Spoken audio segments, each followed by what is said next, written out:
Hey, good morning, everyone. Time for the morning drive. Just kind of kicking things off this morning. With some kind of thinking of something I had seen yesterday. You know, I was looking at the news, which I said I wasn't going to do, but I come across this thing about the drug lord, the guy El Chapo or whatever, he was just found guilty, and they said this guy had like billions of dollars. He was worth like $14 billion. And I was thinking, well, there's the money for Trump's wall. You know, instead of sitting here fighting, you know, the Democrats for that money, I'm sure he could pass something that diverts any seized money or currency to a national defense fund. I mean, that just seems like a no-brainer. This guy, El Chapo, had houses that they bought that were literally floor to ceiling. As a matter of fact, I think they did a movie or a similar movie with who was playing it? Tom Cruise, I think, playing it. But they had done these movies before that depict these drug lords and everything and how much money they're making. And they said this guy was worth like, I think it was 12 to 14 billion dollars. And I'm like, okay, wait a minute. Trump's trying to squeeze out, you know, $5 billion from these Democrats, and I'm thinking, why doesn't he can, I'm sure that he could probably pass it to where both Democrats and Republicans would be able to say, hey, look, we think that the national defense is the most forefront of the number one priority of this country is our national defense, no matter what. We've got a lot of other problems, but the number one thing we have to be concerned about is our national defense. So he should go ahead and put it out there and say, look, all money seized in drug raids or whatever is turned over, and it become, or even just a portion of it. I mean, think about that. Even if they said 50% of all proceeds from drug seizures go to our national defense fund, well, they just seized 10, 12, 14 billion dollars from El Chapo. There's the wall right there for our national defense. You know, why don't they do that? I'm just kind of curious as to, you know, we're sitting here trying to put ourselves more and more in debt. Why not use the very money that's brought into this country from drugs to combat drugs? I mean, it stands to reason that would be a good, that way, in a roundabout way, he could say Mexico is funding the wall, because really the proceeds from the drug seizures will be paying for all the border. I don't know, just kind of thinking out loud. I don't understand that. So that was kind of my thought this morning. I got up and I went through the news yesterday and kind of looked at some different things, and that was the one thing that kind of stood out to me was this El Chapo. And we'll revisit this in the afternoon too, during the afternoon drive, and try and make heads or tails out of it, because my questions: are we making things too difficult? Are we just not thinking, you know, properly in the way we approach this? I mean, you've got billions of dollars that are made from these illicit drugs, and they want to put our country in debt to combat these illicit drugs. Why do that? Why not just use the very currency that you're seizing from your efforts and build up your defenses to combat the drugs? So, like, if let's say the border agents, they just seized 250 pound. I don't know if you even read that. They had. Now this is why when the Democrats say it's a manufactured crisis, I sit there and I think, how can you say that? You know, they just a few weeks back they stopped 250 pounds of fentanyl from coming into this country. Now, just to put things in perspective, just so you understand, that amount of fentanyl, okay, now you know fentanyl, literally a grain of a salt can kill someone. So you have to figure 250 pounds, that's enough fentanyl to kill 55 million people. Think about that. I mean, there's drugs being brought into our country that can literally kill 55 million people from illegal drug use. I mean, to me, that's huge. I mean, how can you not say this is a crisis? You want to say it's a manufactured? No, it's not manufactured. They're manufacturing the drugs. They're giving us the crisis here. So it's not a manufactured anything. It is a real problem. When you have drugs coming in that can kill 55 million Americans, hello? I mean, think if they put that in a food supply, a water supply. Think of if they did something to weaponize that kind of... I mean, it's literally a grain of salt. And if you can do that, why can't you go ahead and throw it into a water supply? Why can't you throw it into a food supply? I mean, 55 million Americans could die just from that one shipment of 250 pounds. I mean, 200.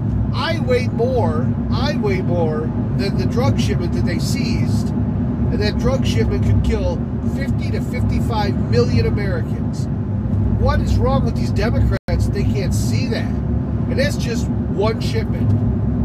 One. So I think, here's this guy, El Chapo, who has 12 billion with a B, $14 billion. And we're not talking credit, or we're talking cash. We're talking 12 to 14 billion cash stuffed in houses and condos and things around, that they had. They seized it. The government seized it. So I simply say the government seized all that money and everything. This guy's found guilty. No doubt this money came from drugs because they couldn't launder enough of it. So up here, common sense says use that money. Give half of it to other programs, but take your 5-6 billion, build that wall to keep the drug trafficking and everything, the heroin, the cocaine, the methamphetamine. Keep all of that out of the country by using the very drug money that has been seized from all these guys. I mean, that's kind of where I'm at with it. I just think it's much easier than we're making it out to be. I think we're looking at it. The approach is wrong. I mean, the approach is wrong, and I respect Trump for wanting to do it. But I mean, why go tit for tat with the Democrats? I'm sure he could probably ink something or get support on both sides of the aisle, and just say, look, I have a better idea. We're going to go ahead and we're going to I've been trying. You're going to give me 1.3 billion. So what I also want, they should rewrite that package, and Trump should send it back and say, I'll take your 1.3 billion, but we're also going to, all funds from this day forward, or from, that we haven't, the government has seized, that is all diverted to National Defense Fund. There's your money. There's your money. You've just funded, you literally have just used fire to fight fire. I mean, you've now taken their money to combat the problem that they're bringing into this country. And the thing is, the less and less that they bring in and the less money that you can seize, eventually that part of the problem is solved, or, highly reduced. So, I don't know. It just, instead of trying to squeeze money and, Democrats want to play this little game, he can divert. He can actually be smarter than they are. He can actually, I don't know. I mean, maybe it's just me. I look at things, I like the way Trump does it because he looks at the big picture, and I think that this is just something he might have missed, and he might have not thought about it, or he might not have people that have really said, hey, why don't we just take the money that we're seizing from these guys and put it into one fund. And you know what? How could the Democrat, what the Democrats would try to do? They would say, oh no, let's take that and put it into immigration reform, or let's take that and put it in, and then the American people would say, oh no, that's drug money. We're going to use drug money to fight drug trafficking. That's what we're going to, and that's the way it should be. I don't think the Democrats would fight it. I think they would be like, you know what? It makes sense. How can you fight something like that? It makes sense. So it's like, look, not only are we going to take your 1.3 billion, we're going to divert 900 million from these other funds that we can we can tap into. And then we're going to pass this new law that says all seizures, 50%, not because you want to give 50% back to the, you know, the, I would say the people that are around. I would say that money, 50% of it goes back into their payrolls and bonuses and, you know, new technology for that particular, you know, police station or that particular group of people that have actually seized the drugs. You give them nice bonuses, nice incentives for doing that job.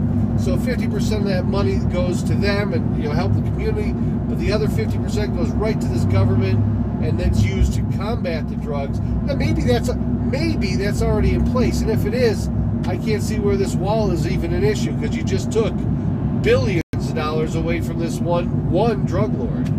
So yeah, I don't know. I'm just kind of I'm curious to see how it all comes together. I guess they're going to be deciding whether Trump's going to let everybody know whether or not he accepts this offer that they're putting on the table.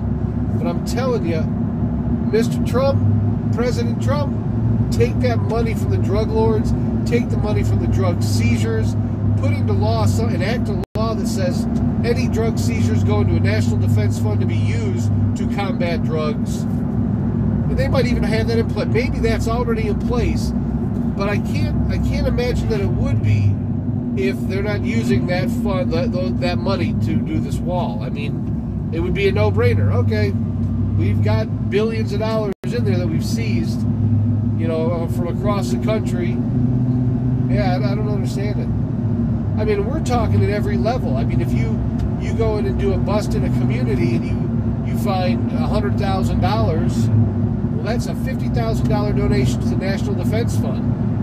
So now maybe you're in Chicago or Detroit or New York, and you come across another $1 million here, $1 million there, which really for drug money and drug trafficking is nothing.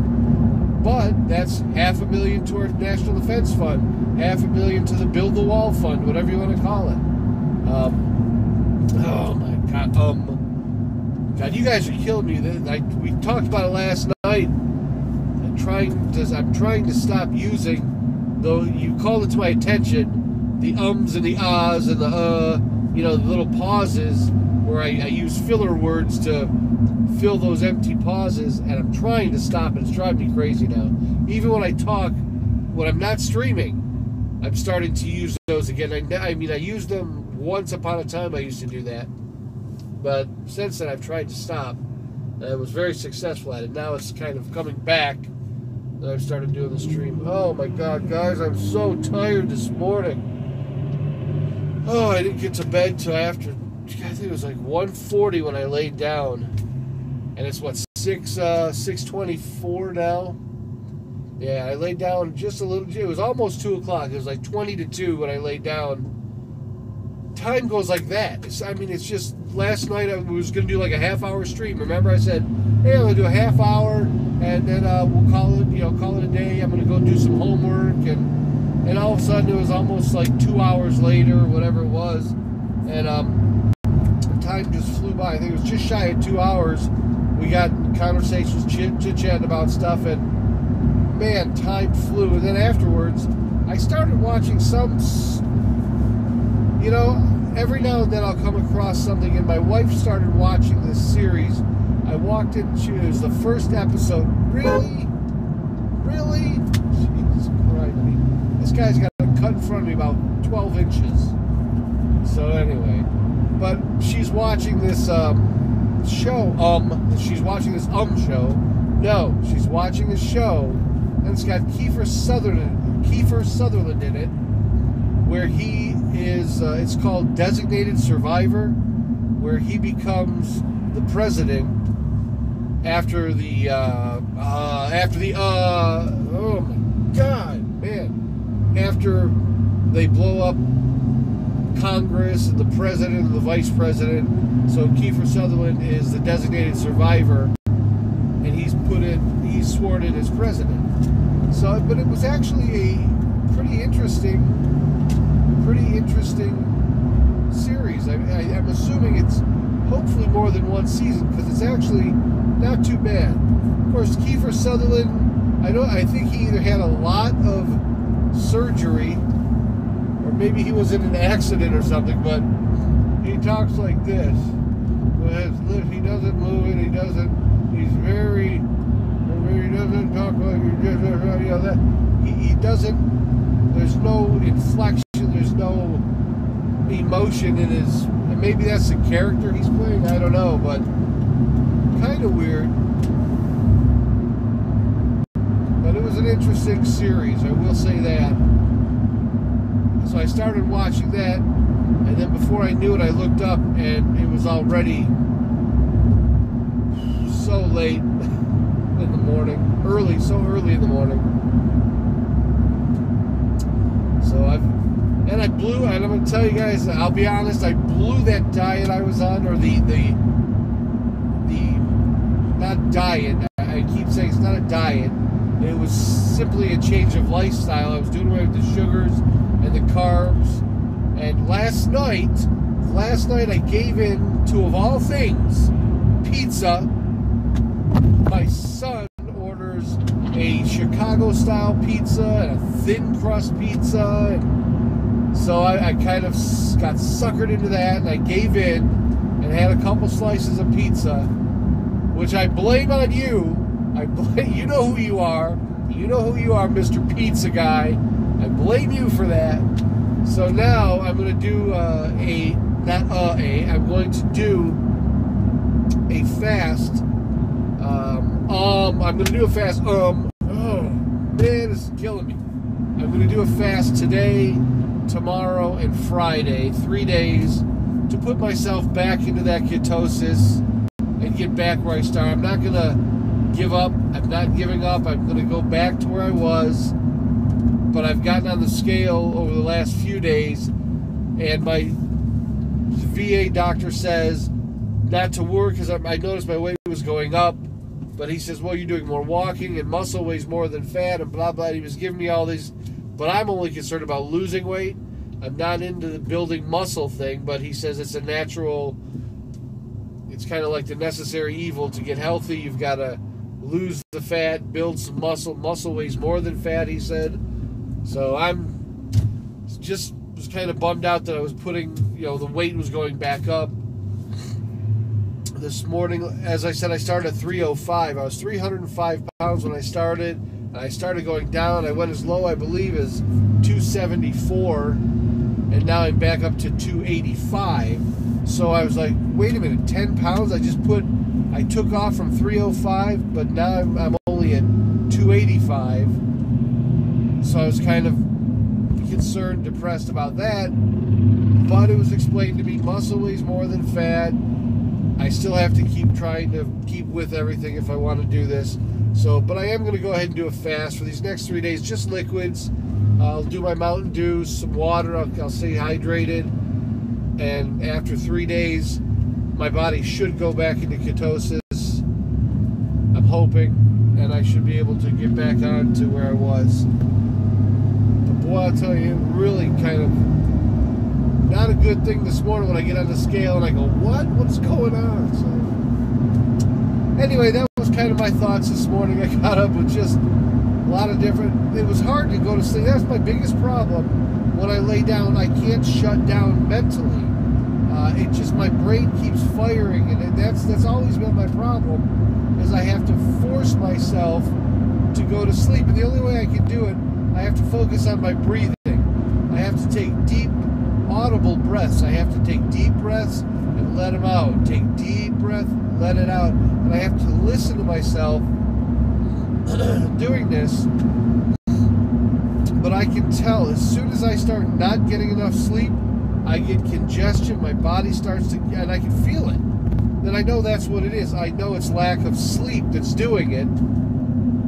Because if I take a Saturday or if I take a day off and just sleep all day, I'll get up and this will all start to clear up. I'll start to feel better. But until then, it just literally, I'll feel the congestion, I'll feel the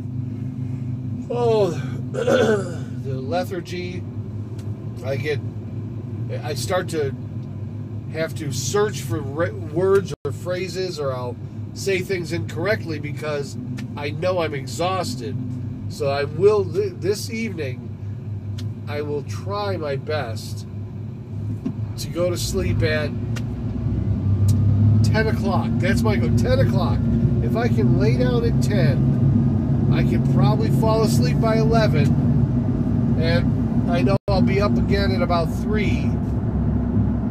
So I have that broken, I sleep for periods of about 3 hours, most of the time. But I do have, I have this, I don't know if you guys have ever seen, they have a watch, it's called a Fitbit Blaze. And the cool thing about the watch is, not only does it tell me how many steps I've taken, how many stairs or flights of stairs I've climbed, it also tells me my sleep patterns. It tells me how much time I spent in REM sleep, how much time I've spent in deep sleep. So it's actually really an amazing device, and it gives you a picture, and it syncs with my phone. So I'll get a picture of it tells me how much weight I've lost, because I set it up to track the weight loss, and it's really an amazing piece of technology, and I'm sure these are just getting better and better every day. There's probably newer ones or better ones that are coming out, but this one has really been great to help me see my sleep and I can see where I get 2.2 hours of total sleep, and it'll show you where your light sleep is, and from apparently a majority of the sleep we get isn't deep sleep, it's not REM sleep, it is this light sleep, which is like the restorative part of your sleep to help your body heal and repair itself. But I'm not getting enough of that. So anyway, guys, this is the life that I have to put up with until I get where I can just shut down mentally and not have those. And then that's that ADHD, I'm sure, where my mind is constantly firing. And I've had people say, oh, you should try, this, you should try that, you should get a prescription for that. I want to try and find a natural way to decompress, a natural way to kind of shut down. And then, this is kind of, the stream helps me do that. It helps me uncloud my thoughts, get things out there. Thinking out loud really helps to just, there's a lot of things that, like I said, El Chapo today, I don't understand that. Why don't they just use that $14 billion that he had to build the wall? Sometimes just thinking out loud helps me to be able to shut down or wind down, but it is tough. It is tough. So today, I had to get ready to, I knew it was going to be a caffeine day, so let me see if I have it here. Yeah, I got it. So I brought, because I know I'm going to need the caffeine today, I've got a 12-pack of Mountain Dew Diet Code Red, a 12-pack of Mountain Dew, regular Diet Mountain Dew, and this will be the caffeine that I swill down today to try and stay awake. But I'll do the, oh my God, I'm not going to do the I'm going to do the fast starting today. Guys, I'm going to have to, on top of the filler words that you've pointed out to me that I say the ums and the uhs, there's other little things I wasn't aware of that I do. Yeah, the talking with my hands, all this, that comes from being a speaker and being able to speak to the crowds that I was normally speaking to. But all this went away. I took Toastmasters. I practiced very hard to be a good public speaker and try and convey messages to the folks I'm talking to. And then a lot of that dealt with hand gestures. And so I tried to focus on it. Now, ever since, of course, I was talking to you last night. I don't know if this all started since I started working with inmates and prisoners, because you kind of pick up on their vernacular. You speak in ways that they understand or they're used to communicating, or if it came about when I started live streaming. I don't know.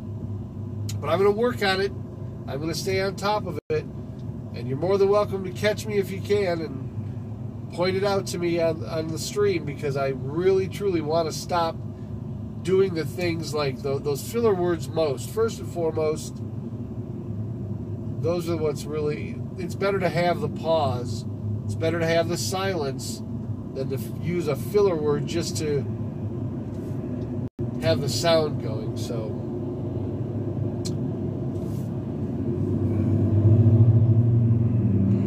anyway, if you're sticking with me on the drive to work, I appreciate you. I thank you very much for hanging in here with me.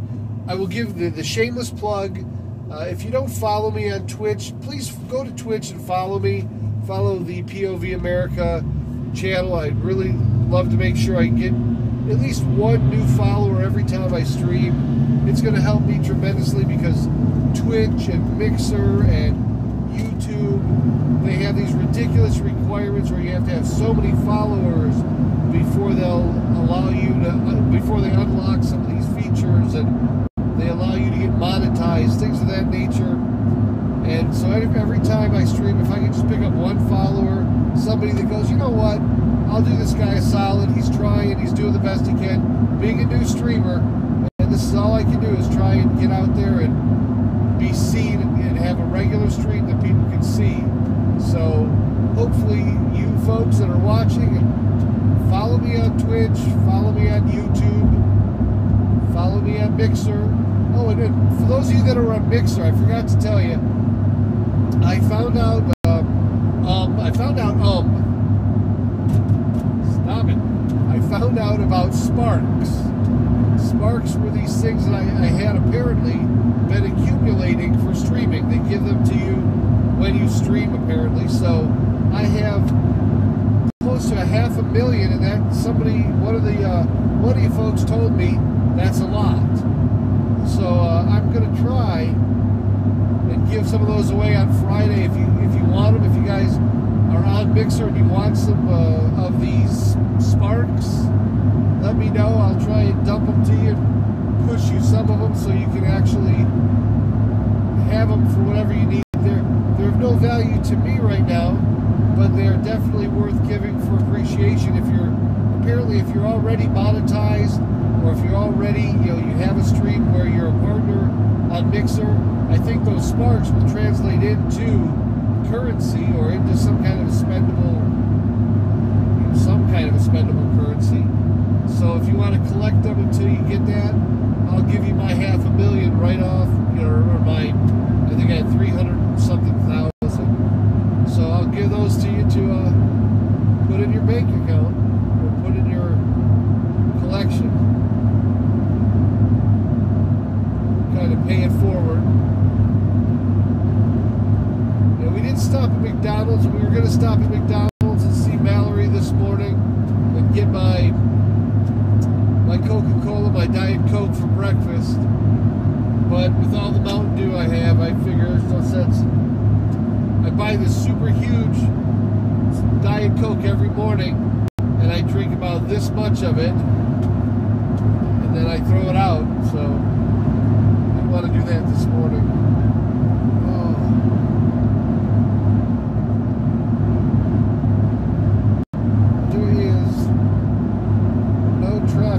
This morning. I don't think it's a holiday today. But I know Monday is supposed to be a holiday for some people, but nothing out here. What time is it? 6:40. Making good time today, so wide open stretch. Doing 78 miles an hour.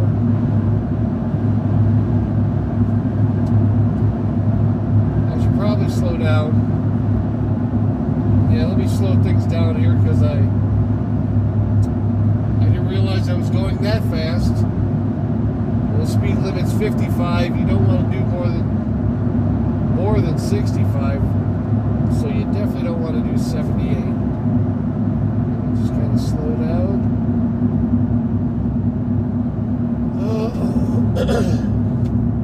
Oh man. So what did it say, Wednesday? Yeah, hopefully Wednesday's off to a good start for you, or a good finish, depending where you're watching from. I know sometimes it's the beginning of the day or early in the morning for you, and then there's some of you folks that are just finishing up the day or the night, getting ready to go into Thursday already.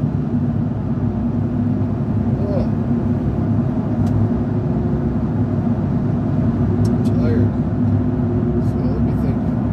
I'll do the afternoon stream. I'll get on the news again. I'm going to go ahead, try and find something interesting. I told you guys last night, in the afternoon, that there was that interesting story about the giant goldfish that the guy caught with a biscuit.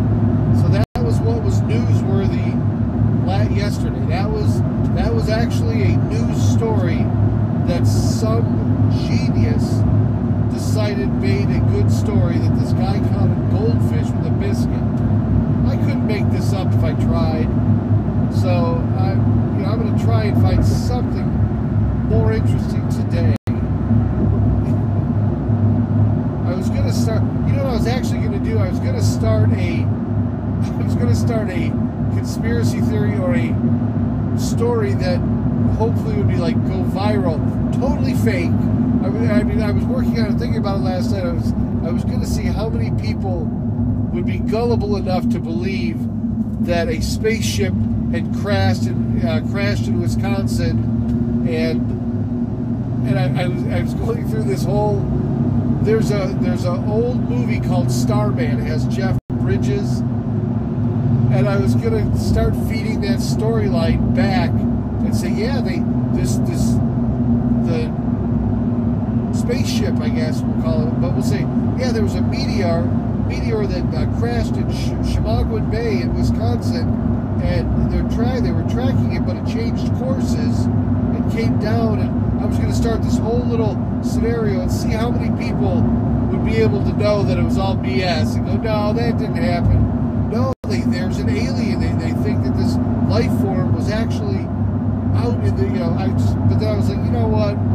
Nah, I'm not, I don't want to lead somebody down that path and they start spreading that rumor, and then they'll be mad at me going, I can't believe you did that. But I would have found it hilarious. I would have found it funny. And most of the time it's all about me, what I enjoy, what I think is funny. But sometimes people don't appreciate my sense of humor. So starting a rumor, it's something I do like among the inmates sometimes because they like to hang on every word you say, and they like to listen in and eavesdrop on conversations. So there are some times when I'm in a conversation, I will actually put things into that conversation that are not real because I know the inmates are listening and overhearing. And one time it was funny because I was talking to one of my coworkers, and I said, hey, have they decided, up front, have they decided what side of the facility they're going to put the bowling alley? Now, as soon as I said that, he looked at me, and without missing a beat, he says, well, they were going to put it behind horticulture, but since it's only going to be 10 lanes, they thought it would be better if they put it on the other side by the dog dorm. And I was like, oh. And so we sat there and talked about this bowling alley that they were going to build for the inmates.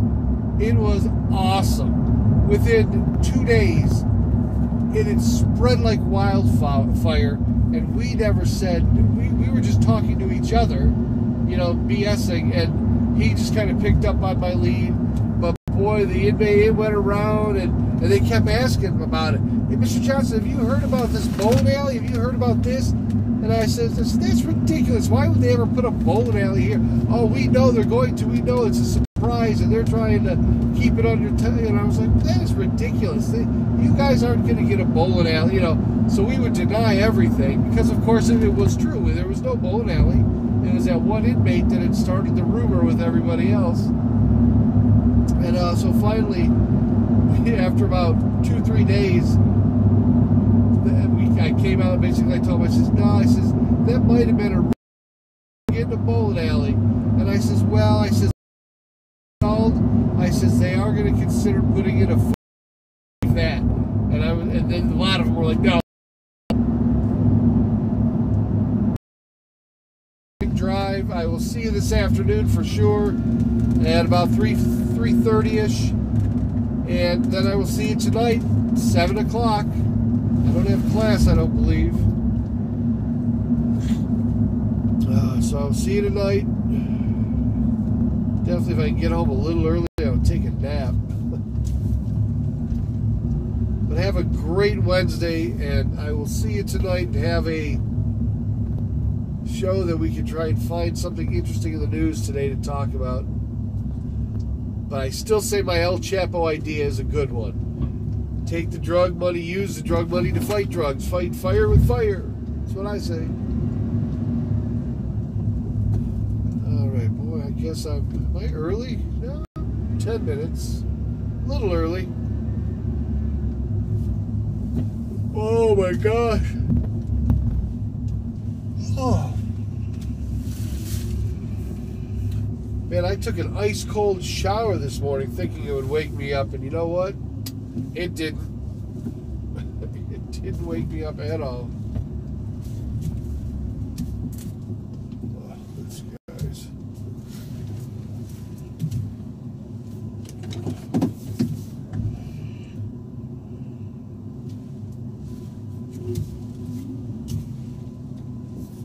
I was gonna park next to this, but both of these guys don't know how to park. They take one parks on over the line on this side, the other one parks over the line on that side, and that would give me about like 4 inches to squeeze my fat ass out this door. That ain't gonna happen. So I'll just go all the way down here where I got a nice open spot. I'll park here, and we'll call it a morning. All right. Thanks for hanging with me during the morning drive, guys. I'll see you this afternoon about 3:15. Then we'll do it again at 7. And I look forward to talking to you then. I'll try and find something interesting besides a goldfish and a biscuit. So have a great morning.